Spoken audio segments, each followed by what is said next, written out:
Assalamualaikum warahmatullahi wabarakatuh. Perkenalkan, nama saya Fiora Marsha Anindya Zaharsa, absen 11 dari kelas 12 akuntansi 3. Tema video saya kali ini adalah menelusur lembaga negara. Sebelumnya, lembaga negara adalah organisasi atau institusi yang dibentuk berdasarkan konstitusi atau peraturan perundang-undangan untuk menjalankan fungsi pemerintahan. Lembaga negara di Indonesia terdiri dari legislatif, eksekutif, yudikatif, serta lembaga pemeriksa keuangan dan lembaga lainnya. Legislatif mencakup MPR, DPR, dan DPD yang berperan dalam pembuatan undang-undang. Eksekutif terdiri dari presiden, wakil presiden, dan kementerian yang menjalankan pemerintahan. Yudikatif mencakup MA, MK, dan KY yang bertugas menegakkan hukum. BPK berfungsi sebagai pemeriksa keuangan negara. Selain itu, terdapat lembaga lain seperti KPK, KPU, Bawaslu, BPOM, dan Bank Indonesia yang mendukung berbagai aspek pemerintahan dan pelayanan publik. Selain mengetahui lembaga negara apa saja yang ada di Indonesia, penting juga untuk kita mengetahui apa saja sih peranan lembaga negara di Indonesia. Nah, di sini saya akan memberi reaksi terhadap salah satu lembaga negara, yaitu BPOM atau Badan Pengawasan Obat dan Makanan dalam perannya di masyarakat. Di sini saya mengambil kasus BPOM menarik izin edar obat Albotil pada tahun 2018. Selamat menyaksikan. Kita ke informasi lain, Badan Pengawasan Obat dan Makanan atau Badan POM sudah mencabut izin edar obat Albotil karena memiliki efek samping yang membahayakan dalam jangka panjang bagi penggunanya. Ya, ini obat untuk sariawan ya biasanya ini, namun hingga saat ini peredaran obat tersebut masih ditemukan di sejumlah pasar obat dan belum ditarik oleh pihak perusahaan. Obat Albotil ini masih bisa ditemui di toko obat yang ada di Pasar Pramuka, Matraman, Jakarta Timur. Sebelumnya, para pedagang masih menjual obat tersebut kepada konsumen. Namun setelah mendapatkan himbauan dari pihak pengelola pasar, mereka tidak berani menjual obat ini. Menurut salah seorang pedagang, hingga saat ini belum ada pemberitahuan secara resmi dari BPOM terkait pencabutan edar obat Albotil.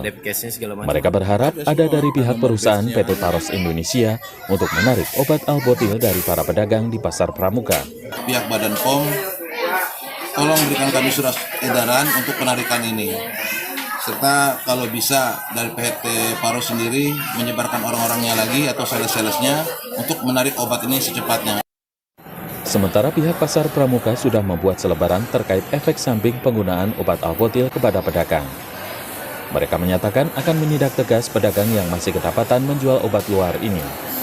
Kalau memang udah rilisnya seperti itu ada, kita nggak boleh lagi. Walaupun kita secara langsung kita belum menerima suratnya, tapi tetap kita akan membicarakan pada forum nanti mungkin para anggotanya, dan juga kita himbau lewat spanduk, mungkin pakai sound system kita juga agar tidak diperjualbelikan. Badan POM mencabut izin edar Albotil karena diduga mengandung polikresulan. Bahan ini dapat mengakibatkan chemical burn pada mukosa kulit bagian mulut. Ini terjadi jika tidak diencerkan terlebih dahulu. F. Rizal, Jakarta. Jadi di tahun 2018 BPOM mengeluarkan larangan penggunaan Albotil setelah ditemukan bahwa kandungan di dalamnya bisa menyebabkan luka di dalam mulut, bahkan memperparah kondisi sariawan. Ini menunjukkan kalau BPOM punya peran penting dalam melindungi masyarakat dari produk berbahaya, baik itu obat, makanan, maupun kosmetik. Tapi meskipun BPOM sudah menarik Albotil dari pasaran, masih ada beberapa masyarakat yang tetap mengedarkan dan menjual produk ini secara ilegal. Ini yang berbahaya, karena kalau ada orang yang nggak tahu dan tetap pakai, efek sampingnya bisa fatal untuk kesehatan. Disinilah peran BPOM dalam kehidupan masyarakat jadi sangat penting. Mereka bukan cuma mengawasi, tapi juga menindak produk yang terbukti berbahaya.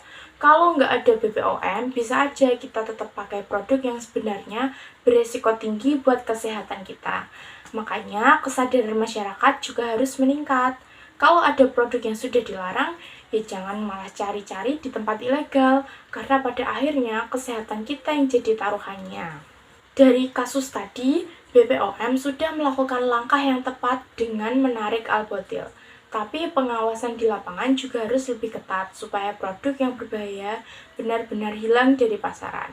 Masyarakat juga harus lebih peduli dan lebih selektif dalam memilih produk kesehatan. Kalau ada peringatan dari BPOM, sebaiknya langsung diperhatikan. Jangan sampai malah beli dari sumber yang nggak jelas. Demikian video saya kali ini, kurang lebihnya mohon maaf. Wassalamualaikum warahmatullahi wabarakatuh.